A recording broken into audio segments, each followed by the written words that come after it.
Hello, everybody. Today we are going to dream out loud in the form of a discussion we are calling Reimagining Education. Each of our panelists will be asked to reflect on the past and look ahead as we share our hopes for the future of education. To start, I'll talk about myself very briefly. I am lucky to be a member of a committee in my district where we are working diligently to engage with community members, parents, students, to develop a progressive graduation requirement set that will both challenge and support our future high school students. Through this process, I have found myself reflecting deeply on my own education trajectory and what I aspire to provide for our current and future students. It has been a personal process that I've experienced that has led me here today to further broaden our own understanding of how to imagine education by joining this conversation with our own unique collection of panelists. As you enjoy the thoughts of our panelists, I invite our audience members, both in person and in the future, to ask yourself these same questions that we are discussing today and reflect on the responses that our panelists have shared. And with that being said, I would now like to introduce our panelists. Madalyn? My name is Madalyn Brion Reed, and I am a school counselor. Awesome, thank you. Vance? My name is Vance Anderson. I am a career coach. Natalie? Hi, I'm Natalie Hidalgo, and I'm a sophomore in high school. Irene? My name is Irene Tehan-Boren, and I'm an 8th grader. My name is Doaa Polus, and I'm a parent and a parent liaison. My name is Arabella Wang, and I am a kindergarten and first grade teacher. All right. Let's start with an easy one. Madalyn, what's the purpose of education? I feel the purpose of education is to teach our students the different career choices that are out there. I think a lot of times we hear doctor or a lawyer, but there's so many more other options out there. And so if we teach our kids their strengths, interests, and values, then they can really find something that doesn't feel like it's work. And so our job as educators is to connect career with school so they see the link between the two. Awesome. Arabella, what is the purpose of education? That's a fun question. On the first day of school every year, I tell parents that my number one job as a teacher is to make their kids love school. And I truly believe that the purpose of education is to create an intrinsic love of learning. That's awesome, thank you. Natalie, what is the purpose of education? I think that because school happens in such formative years of our lives, I think that the purpose of education is to prepare kids into becoming beneficial members of the community and to be able to expose kids to the possibilities of their future. Awesome. Doaa, what's the purpose of education? So the purpose of education is to build a valuable community life with well-founded elements of life to build a society. And to make that happen, we need to have education in all forms, and we need to start with each child building on their strength, interest, and values, and first discovering those strengths, interests, and values, and that way they will achieve their hopes and dreams and find their place in the community. Awesome, thank you. Irene, as a student, what do you see the purpose of education? I think that the purpose of education is to prepare yourself for the world by learning how to interact with different personalities and also teaching yourself to be responsible with doing your schoolwork. Very well said. Last but not least, Vance, what do you see as the purpose of education? Yeah, I want to reference a young lady earlier today, Kaylee. She mentioned Dr. Martin Luther King Jr. When he was 18, for a Morehouse paper, he wrote that intelligence and character is a true good education. I'm paraphrasing. I believe the purpose of education is about helping youth set a foundation, right, that they can build upon forever. And in addition to the academic and technical skills gained, I think it's imperative that education include integrity, compassion, and also morals, right, as part of the program.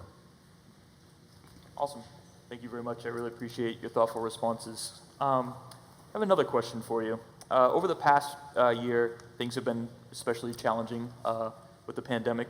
And with that in mind, what changes have you seen at school that have been productive that we should explore maintaining in the future? And what were some of the changes that we tried that we should leave behind and move forward from? I'll start with you, Arabella. What do you think? I love this question because all year I've heard teachers complain about distance learning, but I actually loved it. So in Cajon Valley, we were so fortunate to offer families choices. The families weren't just stuck with distance learning because that's all their district offered.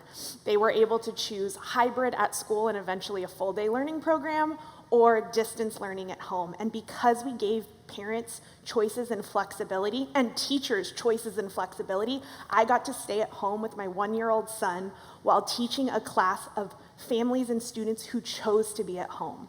So these kids were engaged and excited, and I didn't have any recess duty or parking lot duty, and I could spend that time developing hands-on lessons, preparing packs to send home with paint and rulers and art supplies and science supplies and Play-Doh and clay and everything under the sun to make distance learning work for my kids.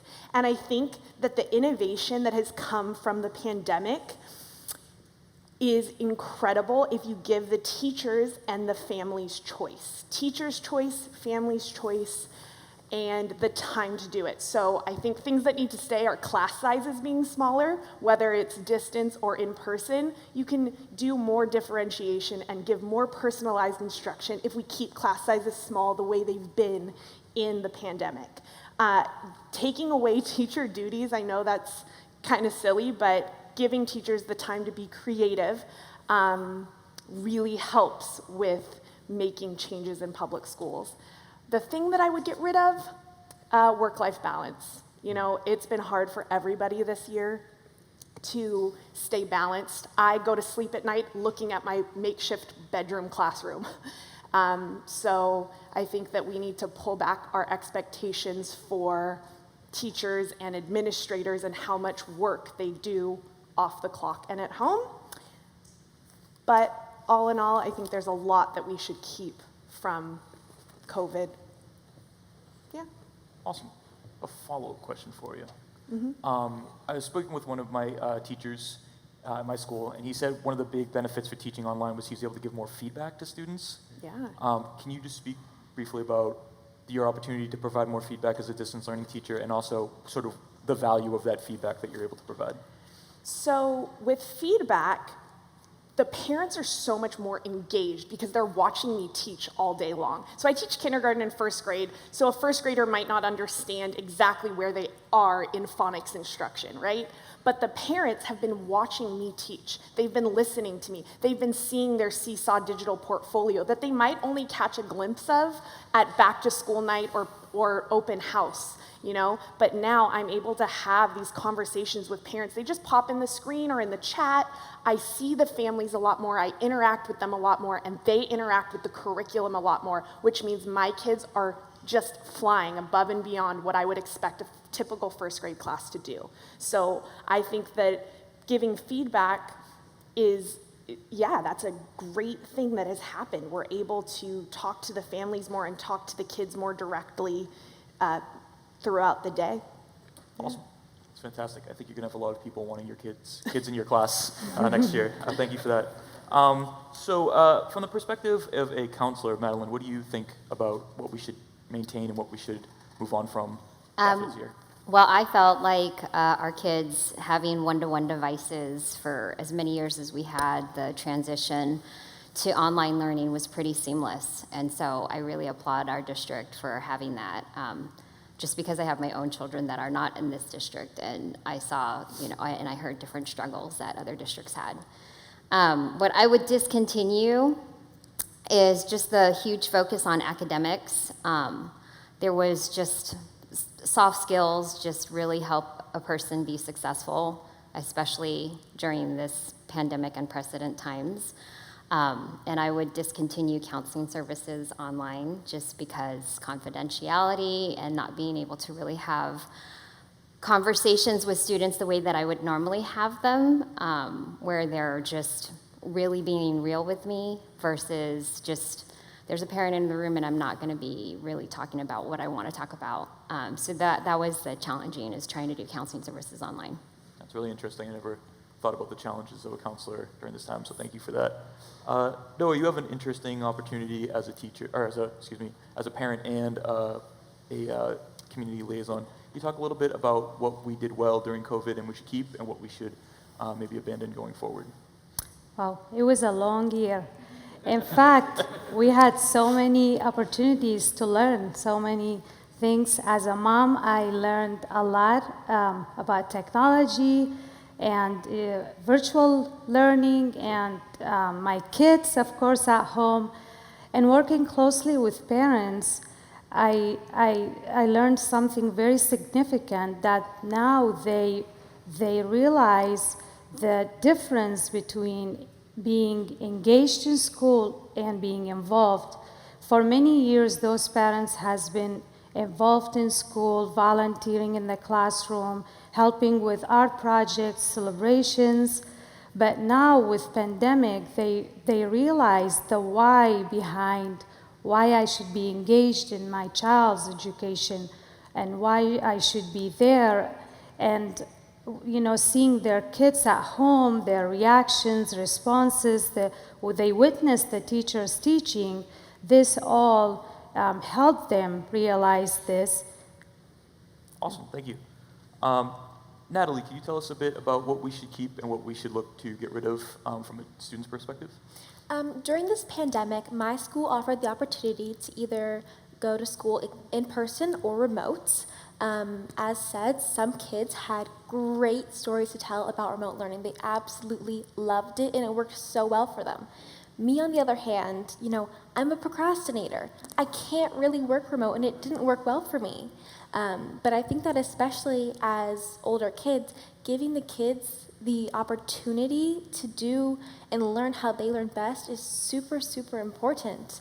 And both letting the kids explore how they learn best and giving them the opportunity to learn in that way is super important. And I think that is a super beneficial thing that we learned during the pandemic. Awesome. As a fellow procrastinator, I appreciate wanting to be back in the classroom as well. I think it really worked well for me as a teacher, so I appreciate that perspective. And let's see. Now, Irene, you are a middle school student. How did you see what we tried during the pandemic and what was successful and what is something that we should move on from? I had a lot more time to eat my lunch because like half of the time at school, my lunch wouldn't even be finished. And also, there was a huge lack of social interaction with the people that are my age, except for my siblings. But after seeing my friends after the pandemic, I found myself feeling awkward around the people that I used to be really close to and talk to a lot and not have any problems. That's really interesting, and that goes back to what Madalyn was saying earlier, this sort of loss of opportunities for sort of SEL-based support is really interesting, so thank you for sharing that. Vance, I want to ask the same question you, but a little bit differently as a member of the community. What are the changes, what changes should schools be making after the pandemic as it relates to the workforce? What did you see in schools that you think work well preparing students for the future, and what should we sort of abandon in best service of students working towards the workforce? Yeah, no, that's a great question. So since the pandemic, the workforce has drastically changed, right? And everyone's been impacted by that. Personally, I think one of the biggest changes is that a lot of individuals are working remotely. That's going to be the new normal moving forward. And with that, companies have been very flexible in how they continue to onboard and train their employees. So companies have taken the liberty of focusing on bringing more e-learning platforms so they can continue the talent development of their employees. For schools, I think one of the important things is that we have to remember a lot of this remote work is done via video, right? You have Zoom, you have Microsoft Teams, Google Hangouts, there's even WebEx and Skype, and companies are using these on a regular basis. And I think it would be, let me say this, although face-to-face pedagogy pedagogy is a great thing. I think schools should start to really continue to focus on more virtual learning, distance learning, so that students can really start to acclimate to this new work environment, right? And in addition to that, with that, Natalie mentioned, like, we procrastinate, right? And so, when you're working from home, it also helps you build these skills, right? Soft skills that you can start to learn so you can be effective from working remotely. Awesome. Arabella's students are ready, so when you're ready for coaching and hiring, we have them prepared. My next question is for the panel. What are the differences between how you want education to function and what you see happening in the classroom today?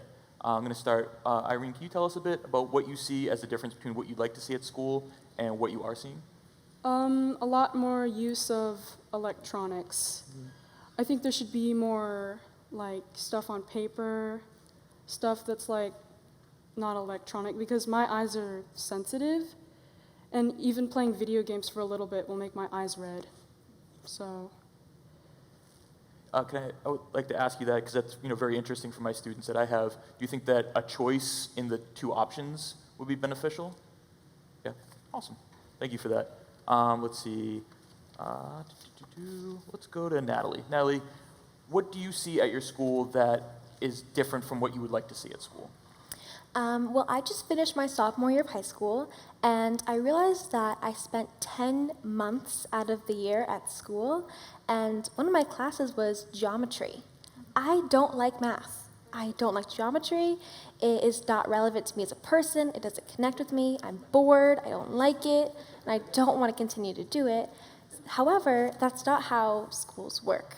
So I'm taking so many classes that are boring to me and that I see no relevance in my life. And I would like to see classes that excite me and get me so excited to go to school and have relevance in my life and who I am, and let me explore the world and explore who I am. So I think that is super important. And I would like to graduate in 2 years knowing what my next step is and knowing what I want to do in my life. And I would like to say that the classes I took in high school pointed me towards the right direction.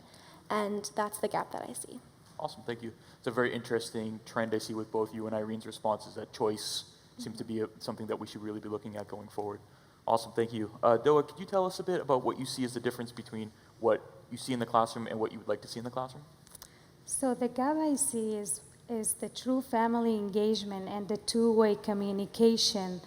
During pandemic, we learned and realized the difference between the family involvement and engaged in the actual classroom. And I think to do that is the need of two-way communication, the effective two-way communication, not to change the communication forms, but just to have that meetings of minds. And back to communication piece, all the judgments and assumptions in both ways, in the classroom, in the school, and the parents at the same time, in both ways. I think we need to get rid of those assumptions. And as a parent liaison, one of the things I do, it's part of my position, is building relationships and definitely getting rid of all these communication barriers that are judgments, assumptions, language barriers. It's awesome, thank you. I really appreciate that. It's not something I think we spend enough time, is not only the need to communicate, but how we're communicating. So that's very helpful, thank you for that. Mm-hmm. Let's see, who's next? Let's go with Madalyn. Madalyn, what do you think are the differences between what you'd like to see and what we are seeing in the classroom? Well, to piggyback off of what Irene said, I see a lot of screen time. And like Doaa said, their connection or the communication is not really there. What I would love to focus on is community and communication. And the reason I say that is because during the pandemic, there were a lot of strong emotions that had happened for many families, whether you knew someone that was affected by COVID, passed away from COVID, whether it was someone that lost a job or had food insecurity, or whether it was social injustices that happened that impacted you, or just made you really reflect on yourself and your life.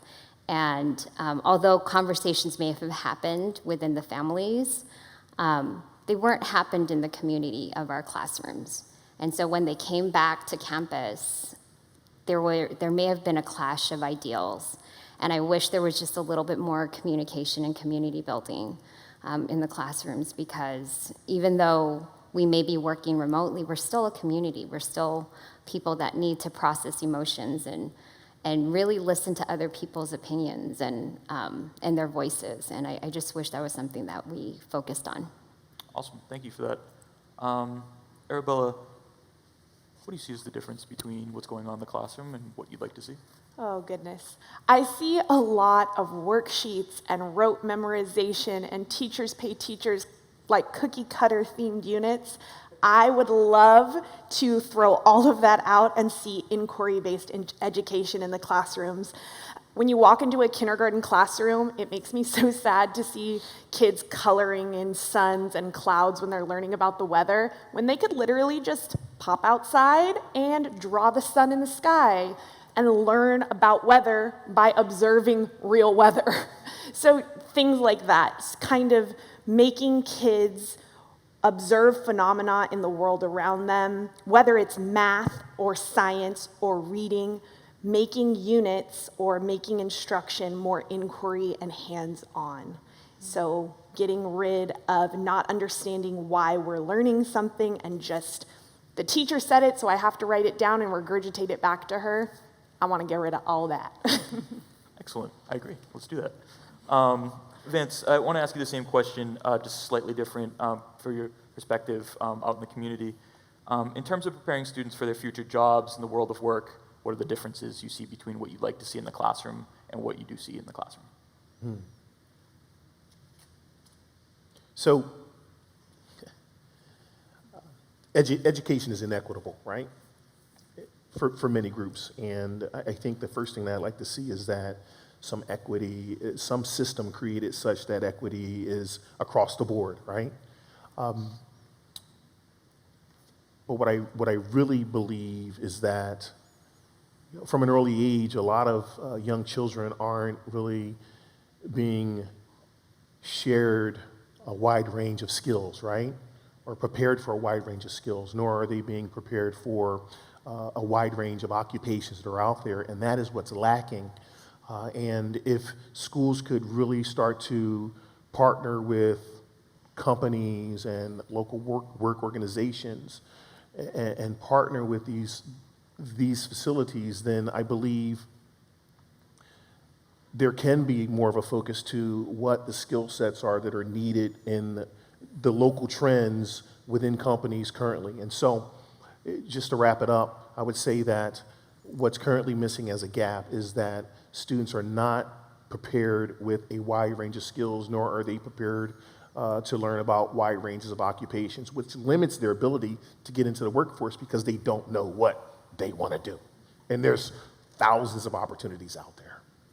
Excellent. I have a follow-up for that. Based on what Arabella is saying about inquiry-based learning, do you think that that's sort of a good first step in preparing those students for that sort of wider range of... Repeat that again? The inquiry-based learning that Arabella spoke about. Do you think that that's a good first step in preparing students for that wider range of skill sets and maybe even becoming more involved in community businesses and things like that? Yeah, for sure.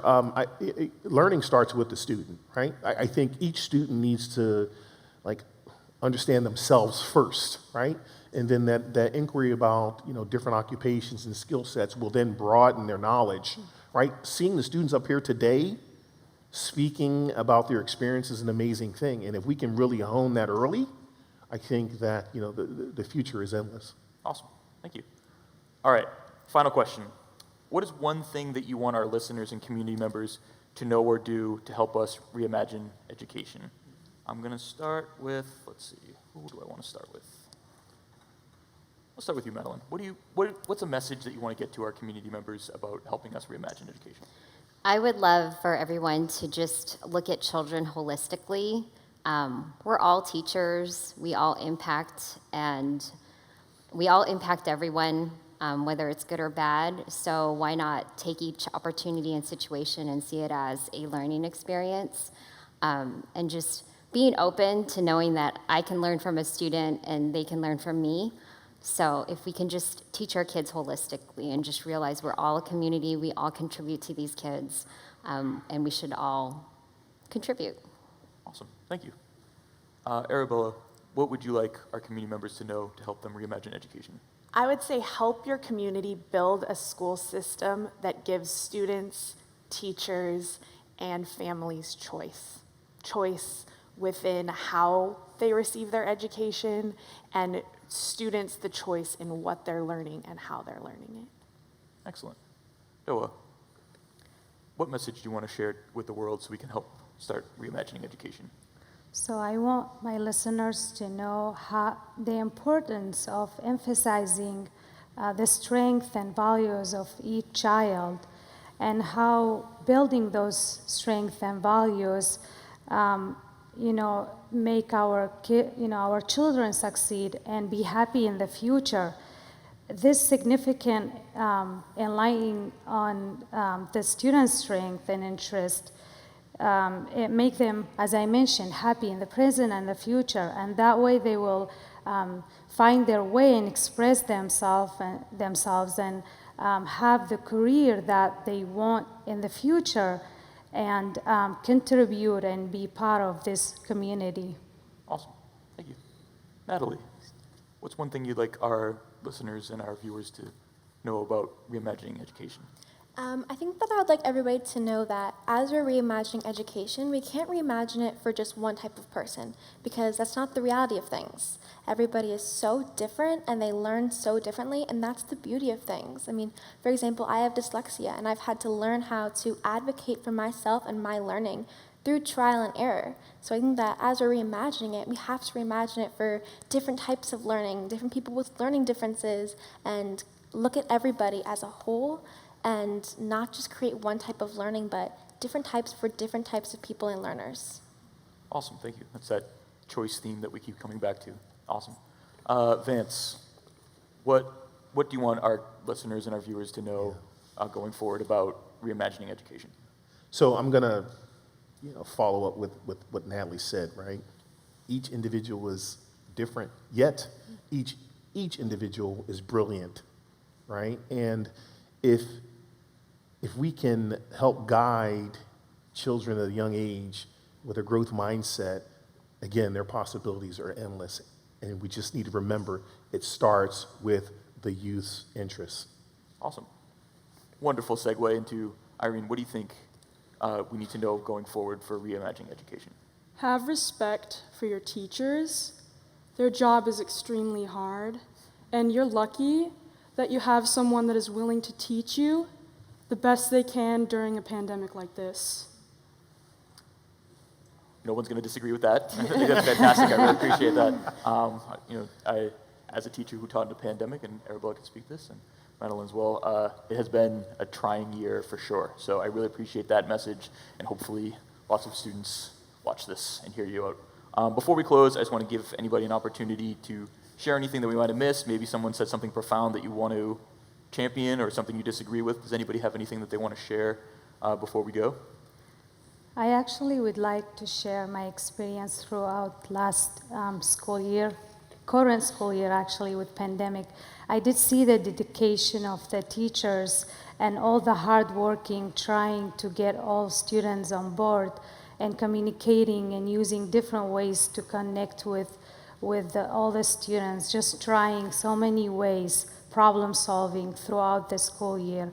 And I did witness that as a parent and as a community liaison. And I didn't share one thing I would like to get rid of, or not get rid of, but maybe limit the use of technology.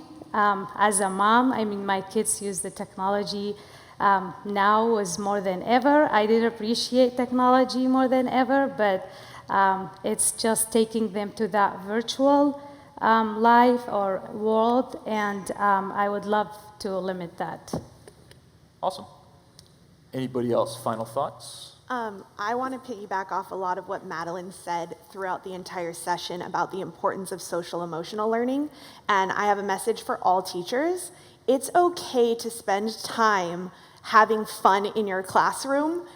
taking away the worksheets and just being silly for a morning, having a virtual snowball fight, making the kids love coming to school. I do that kind of stuff all the time. Do a Mario-themed run across campus. I don't know, just tap into your kids' interests and loves and make them love coming to school and love each other. And I think so many teachers are afraid that an administrator is going to walk in on their class having fun. And they're like, I can't talk about Pokemon with my students. That's not math. But it's okay to make them love school. And I love that that's, a big part of what you're doing at your campus. So thanks. Very well said.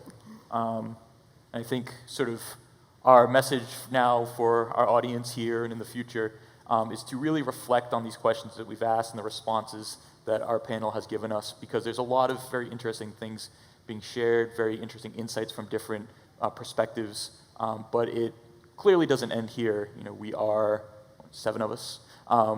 We can only do so much, so please take these ideas, these thoughts, these questions, really reflect on your own, start to challenge yourself to see what you can change, what you are responsible for, and really take ownership of education going forward as we continually reimagine education. And round of applause for our wonderful panel.